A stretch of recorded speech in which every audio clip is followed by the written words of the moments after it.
மாறன் சீரியல்ல இப்போ ராட்டகாசமான அருமையான மாசான எபிசோட் வந்திருக்குன்னே சொல்லலாம். மிஸ் பண்ணாமல் ஃபுல் வீடியும் கேளுங்க. என்ன காரணம் தெரியல, விஷயம் சுத்தமாக போக மாட்டேங்குது. பார்க்கறலாம் லைக் பண்ணி பார்த்தீங்கன்னா கொஞ்சம் பேச வந்து மூட்டிகிட்டா இருக்கும். நம்ம மாறனுக்கு எல்லா விஷயமும் தெரிஞ்ச உடனே, ஏய் சீக்கிரம் வந்து போ வீரா, ஏதாவது ஒன்று பார்க்கணும் அப்படின்னு சொல்லி யோசிச்சுட்டு இருக்காங்க. நம்ம ராகவன் எங்கே போயிட்டு இருக்கான்னு தெரிய மாட்டேங்குது. மாறா நீ முதல்ல ராகவன் மாமாவுக்கு வந்து கால் பண்ணணுன்னே கால் வந்து பண்ணுறாங்க. இருப்பினும் அவங்க ரெண்டு பேரும் சிரிச்ச முகமாக வந்து பேசுறதுனால எதையுமே வந்து கண்டுக்கவே இல்லை. ஒரு பக்கம் கண்மணிக்கு வந்து ஃபோன் பண்ணுறேன்னு சொல்லி வீரா வந்து கண்மணிக்கு ஃபோன் பண்ணிக்கிட்டு இருக்காங்க. அவங்களும் எடுக்கிற மாதிரியே தெரில. கண்மணி ரொம்பவே வந்து மனசு மாறிட்டாங்க. ராகவனை காதலிக்க ஆரம்பிச்சிட்டாங்க அந்த இடத்துல. அப்போன்னு பார்த்து ராகவனுக்கு ஏதோ ஒரு மனசில் உறுத்திக்கிட்டே இருக்குது. கண்மணி நம்ம ரெண்டு பேரும் இவ்வளோ சந்தோஷமாக பேசுவோம்னு நினச்சி கூட பார்க்கல. ஆமாங்க, எல்லாரும் ஒரு இடத்துல மாறி தானே ஆகணும். நான் டோட்டலாக வந்து மாறிட்டேங்கிற மாதிரி அன்பா பாசமாக பேசிகிட்டு இருக்கிறப்ப பின்னாடி ஒரு வண்டி வந்துகிட்டு இருக்கு. அதை வந்து பார்க்குறாங்க நம்ம ராகவன். சரி அந்த வண்டி முன்னாடி போகிறதுக்கு வழி விடுவோன்னு சொல்லிட்டு அப்படியே லெஃப்டில் வந்து ஒதுங்குறாங்க. இருப்பினும் அவங்க வந்து போகிற மாதிரியே தெரில. என்னடா அது, நம்ம இது மாதிரி பண்ணியும் இது மாதிரி பொறுமையாக வந்துகிட்டு இருக்காங்க. சரி நம்ம கொஞ்சம் வேகமாக போவோம்னு சொல்லிட்டு அப்படியே கொஞ்சம் வேகமாக போகிறாங்க. பார்த்தா ராவனுக்கு ஏற்ற மாதிரியே அந்த வண்டி வந்துகிட்டு இருக்கிறத பார்க்குறாங்க. இது சரிப்பட்டு வரலை, ஏதோ ஒரு பிரச்சனையாக இருக்குமோ அப்படின்னு சொல்லும்போது கரெக்டாக ராகவனுக்கு தெரிஞ்சிருது. நான் சொன்னால் கேபியா கண்மணி, என் மேலே உனக்கு நம்பிக்கை இருக்கா அப்படின்னு சொல்லி கேட்குறாங்க. என்னங்க சொல்கிறீங்க, உங்களுக்காக நான் என்ன வேணான்னு செய்வேங்க. நான் உங்களை மனப்பூர்வமாக வந்து ஏற்றுக்கிட்டேங்கிற மாதிரி கண்மணி சூப்பராக பேசிகிட்டு இருக்காங்க. பின்னாடி பார்த்தியான்னொன்னே ஆமாங்க பின்னாடி வந்துக்கிட்டு இருக்கு அப்படின்னு சொல்லும்போது ஆமாம் கண்மணி நீ இங்கேருந்து இறங்கு அப்படின்னு சொல்கிறாங்க நம்ம ராகவன். என்னங்க அப்படியெல்லாம் உங்களை விட்டுட்டுலாம் போக முடியாது அப்படின்னு சொல்லும்போது யாராவது இங்கேருந்து போய் தான் ஆகணும், யாரு கூடயும் யாரும் வர முடியாது.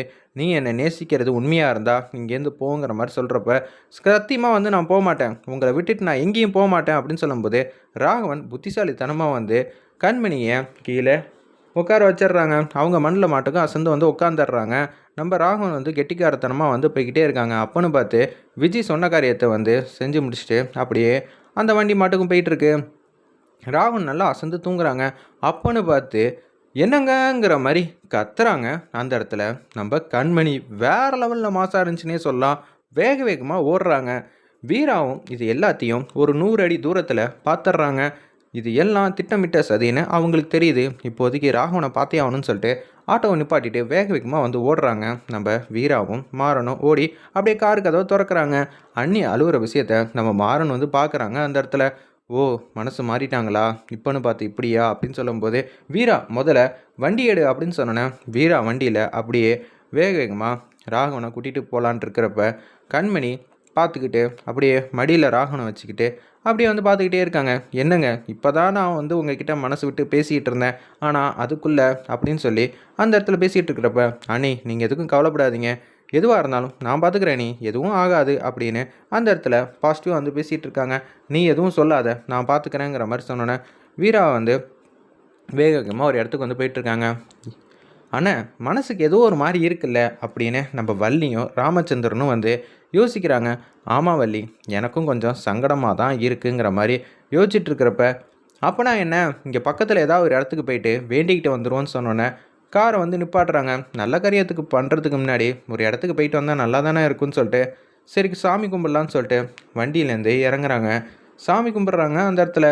அப்போன்னு பார்த்து நம்ம விஜய் வந்து சந்தோஷப்பட்டு சிரிக்கிறாங்க. நான் நினச்சதெல்லாம் நடந்துருச்சு கண்மணி, காலையிலே ஏதோ ஒரு விஷயம் வந்து உனக்கு சொன்னேன், இப்போ என்கிட்டயா வந்து வம்புழுத்த, நீ இனிமேட்டு எங்கே இருக்கனே தெரியலங்கிற மாதிரி யோசிச்சுட்டு இருக்கிறப்ப அந்த இடத்துல யாருக்கும் தெரியாமல் விஜய் வந்து கால் பண்ணுறாங்க அவங்களோட அசிஸ்டண்ட்டுக்கு.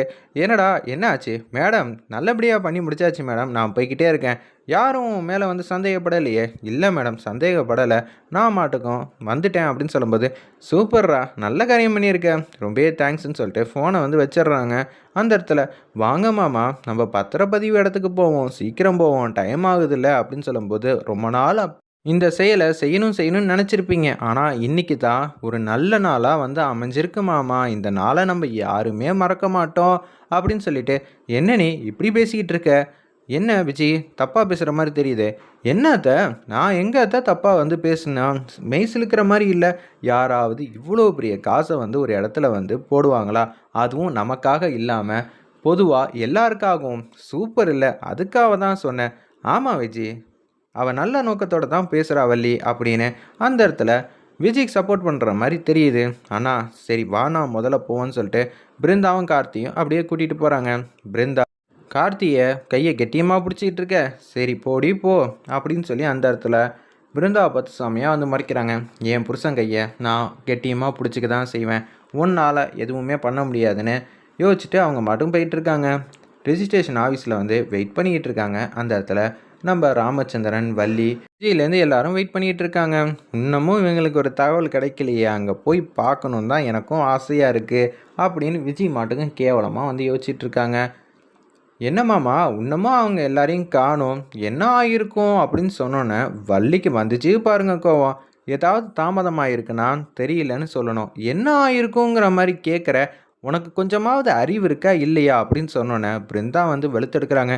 ஆமாம், இவ இந்த வீட்டு மருமகன் நினச்சிருந்தா இப்படியெல்லாம் பேசுவாளா? இவ இப்படி வேற பேசிட்டாலே என்ன நடக்க போகுதுன்னு தெரியல, அப்படியெல்லாம் ஒன்றும் நடக்காதுங்கிற மாதிரி நம்ம விஜய் வந்து சொல்லி சமாளிச்சுக்கிட்டு இருக்காங்க. என்னது நடக்காது சொல்கிறதெல்லாம் சொல்லிட்டு இப்படிதான் பண்ணிக்கிட்டு இருப்ப அப்படின்னு சொல்லும்போது, மாமா நீங்கள் முதல்ல வீராக்கும் நம்ம மாறனுக்கும் கால் பண்ணுங்க, ஏன்னா அவங்க தான் ஆட்டோவில் வந்துக்கிட்டு இருக்காங்க மாமா அப்படின்னு சொல்லும்போது, ஏதோ ஒன்று ஆயிருக்குமோ அப்படின்னு திருப்பி திருப்பி சொல்லிகிட்டு இருக்காங்க. இதை பார்த்தோன்னா செமையாக வந்து கடுப்பாய் வள்ளி வந்து அடிக்கிறதுக்காக கை வாங்குறாங்க. சும்மானே இருக்க மாட்டேன் அப்படின்னு சொல்லும்போது, வள்ளி இது ஒன்றும் வீடு இல்லை, எப்படி பேசணும்னு உனக்கு தெரியலையா? இல்லை மாமா, காரில் தான் பின்னாடியே வந்துகிட்டு இருந்தாங்க, யாரையும் காணும்னா நான் என்ன சொல்கிறது, டயர் கூட பஞ்சர் ஆகிருக்கலாம், நீங்கள் ஃபோன் அடிங்கன்னொன்னே மாறனுக்கு ஃபோன் அடிக்கிறாங்க. மாறன் வந்து ஃபோன் எடுக்கிற மாதிரியே தெரில, அவங்க தான் பாட்டத்தின் உச்சத்தில் இருக்கிறனால எடுக்கல. வீராக்கும் ஃபோன் எடுக்கல. என்னது மாறனும் ஃபோன் எடுக்க மாட்டேங்கிறான், வீராவும் ஃபோன் எடுக்க மாட்டேங்கிறாங்க. சரி அடுத்தது ராகவனுக்கும் கண்மணிக்கும் ஃபோன் அடிங்க, அவங்க 2 பேரும் தானே காரில் வந்துட்டு இருக்காங்கன்னு சொன்னோன்னே, என்ன வள்ளி யாருமே வந்து ஃபோன் எடுக்கவே மாட்டேங்கிறாங்க, சரிண்ணே மூத்த பையனுக்கு ஃபோன் அடி அப்படின்னு சொல்லி வள்ளி வந்து பேசிகிட்டு இருக்கிறப்ப ராகவனுக்கு ஃபோன் அடிக்கிறாங்க. ஃபோன் எடுக்கிற மாதிரியே தெரில, காரில் தான் ஃபோன் வந்து இருக்கு போல இருக்குது. அந்த இடத்துல ஒரு பக்கம் உச்சக்கட்ட கோபத்தில் வந்திருக்காங்க. என்ன ஆச்சுன்னே தெரியலையே, சரி நான் வண்டி எடுத்துகிட்டு போட்டா? மாமா வந்தவங்க வண்டி எடுத்துகிட்டுலாம் போகக்கூடாது, அவங்க வருவாங்க, இல்லாட்டி ஏதாவது ஒரு விஷயம் வந்து சொல்லுவாங்கங்கிற மாதிரி சொல்லும்போது செம்மையாக வந்து கோவப்படுறாங்க. இவகிட்ட எதுவும் வாயை திறந்து பேசாத, ஏதாவது ஒன்று கிடக்கா ஒன்று தான் சொல்லிக்கிட்டு இருக்கா. சரி மாமா நீங்கள் அவங்க வரப்போ வரட்டும், உள்ளுக்குள்ளே பத்திரம் எல்லாம் கரெக்டாக இருக்கா, எல்லாம் செக் பண்ணிட்டீங்களான்னு கேட்டோன்னே வழக்கறிஞர் வராங்க. அந்த இடத்துல எல்லார் பேர்லையும் வந்து பதிவு பண்ணணும், எல்லாம் ரெடியாக இருக்கா, ரெஜிஸ்டர்ட் உள்ளே வெயிட் பண்ணிகிட்டு இருக்காரு. இப்போ டக்குன்னு வந்தால் எல்லாமே முடிச்சிடலாம், ஆனால் இப்போ என்ன பண்ணுறதுன்னு பார்த்தீங்கன்னா யாரும் வரமாட்டேங்கிறீங்க, அடுத்தடுத்த டோக்கன் போச்சுன்னா கொஞ்சம் தாமதமாகும் அப்படின்னு சொல்லும்போது, சரி பார்க்கலாம் எல்லோரும் வந்துருவாங்கன்னு தான் நினைக்கிறேங்கிற மாதிரி யோசிச்சுட்டு இருக்காங்க. ஒரு பக்கம் ராகவனை ஒரு இடத்துல கொண்டு போய் சேர்க்கலான்னு சொல்லிட்டு வேக வேகமாக வந்து ஆட்டோ எடுத்து நிப்பாட்டுறாங்க. ராகவனை கூட்டிகிட்டு போயிட்டுருக்காங்க. நம்ம கண்மணி, வீரா, மாறன் எல்லோரும் வந்து போயிட்டுருக்காங்க. அப்போன்னு பார்த்து கண்மணி வந்து ஃபீல் பண்ணிகிட்டு இருக்காங்க. ஏங்க நம்ம 2 பேரும் சேர்ந்து வாழலான்னு சொன்னோங்க, அப்போ அதுக்குள்ளே இப்படியெல்லாம் ஒரு விஷயமா அப்படின்னு சொல்லி பேசிகிட்டு இருக்காங்க. வெயிட் பண்ணி பார்ப்போம். எபிசோட் ரொம்ப சூப்பராக இருந்துச்சுன்னே சொல்லலாம்.